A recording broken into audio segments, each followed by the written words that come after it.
News.mc on Monaco Info is brought to you by Monaco Legend Properties. Our exclusive interview with the personalities making the Principality.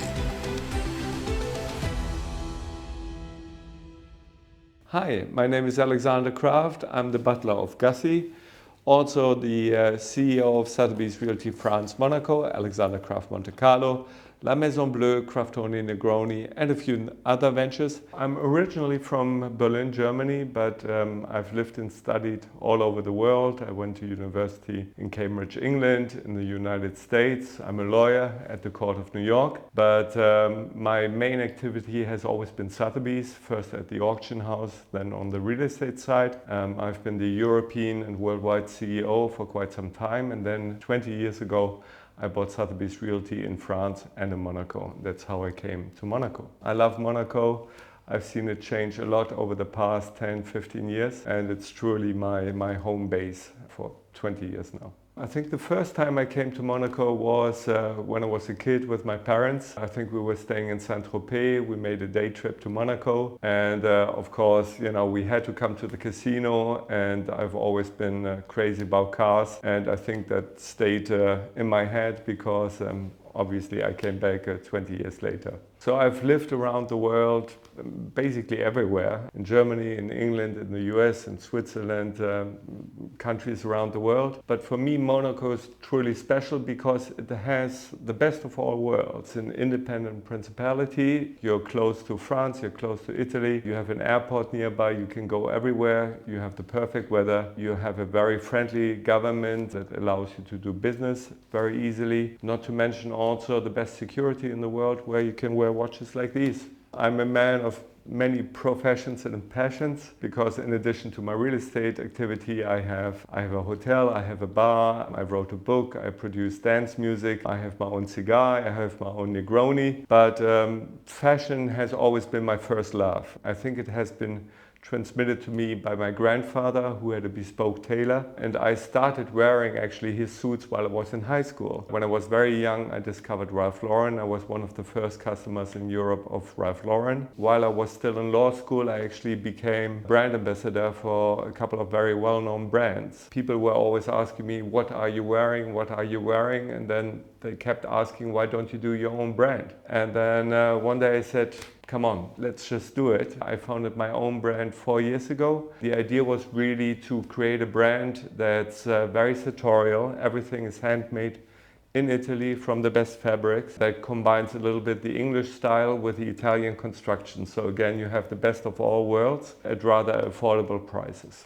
I've always had many friends in the fashion world, from the big brands to my bespoke tailors in Paris, in London, in Italy. So when I started my brand 4 years ago, I made the decision to do an online-only brand to keep the prices down, to make it affordable. I actually launched my brand, I think, on the worst day in history, on May 1st, 2020, the day of lockdown. Everybody was in his jogging suits, and I started selling formal wear online. But it worked very well. I sold out my entire inventory in 48 hours, and that's when I knew I had a good model. People really still like to dress, but they don't want to spend an enormous fortune just for a jacket. The next step is now a physical presence, because many people told me your quality, your design is, you know, so unique. People need to touch it, to feel it. Being a Monaco resident and a Monaco lover, the decision was easy to do my first flagship store here. I actually bought a store I've known for a very long time. I had very quickly had a vision in my mind how I wanted to look. Now I'm very happy that it's going to open its doors.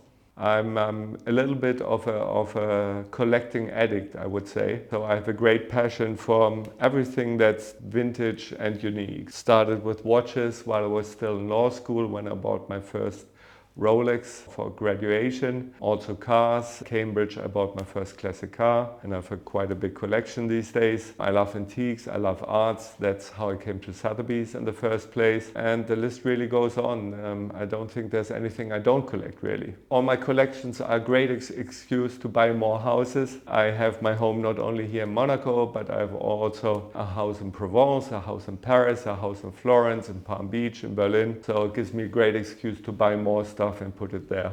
The Monaco property market is always a little bit of a bubble. It's really isolated. When the rest of the world is in trouble, people come to Monaco and buy here, because it's a safe haven. You have security, you have many fiscal and financial advantages. So it's really a market that is an evergreen. The other worldwide markets, I mean, they go in cycles. We had a very strong market during the lockdown. Then inevitably we see a market correction now in most countries, in France, in the US, in Italy, everywhere. I think the markets will go up after the presidential elections in the US. People tend to hesitate with their big acquisitions always before elections, but once they're done, the market usually goes up. Instagram is quite an interesting story. I was never a friend of Facebook, and one day I was actually on the boat of one of my Italian friends, Diego della Valle of Tots. They said, Alex, why aren't you on Instagram? It's such a visual medium, and we know you like to take photos. Right there and then I started to take my first photos and posts straight away. This was 12 years ago. I had 500 followers. I asked the people, is this good? And they said, yes, because after 1 year I have 10 followers. This includes my mother and my brother. So I started to share really my daily life. I really keep it authentic. I mean, there's no professional photography. It's always taken by my assistant or by my girlfriend. People seem to like it, and I think authenticity is the key. I show the real lifestyle. I talk about the challenges also as an entrepreneur, not only the nicer things of life. It's almost become a job these days. It's again something I'm very passionate about. There's this saying, if you do what you like, you never work a day in your life, and that's exactly what I do. I'm passionate about all the things I do, and I think that's why I'm good at those things, because it's authentic. If you do something only for money, it usually never works. You really have to be passionate about all those things. I have a certain lifestyle. I share this lifestyle with other people. First via social media, and now in different ways, with the clothes company, with the real estate company, with the cigars, the Negronis, etc. I try to share the passions with like-minded people. That's all for today. Thank you for watching News.mc, your English rendezvous on Monaco Info. Discover more interviews and stories on our websites, News.mc and MonacoInfo.com. This show was brought to you by Monaco Legend Properties.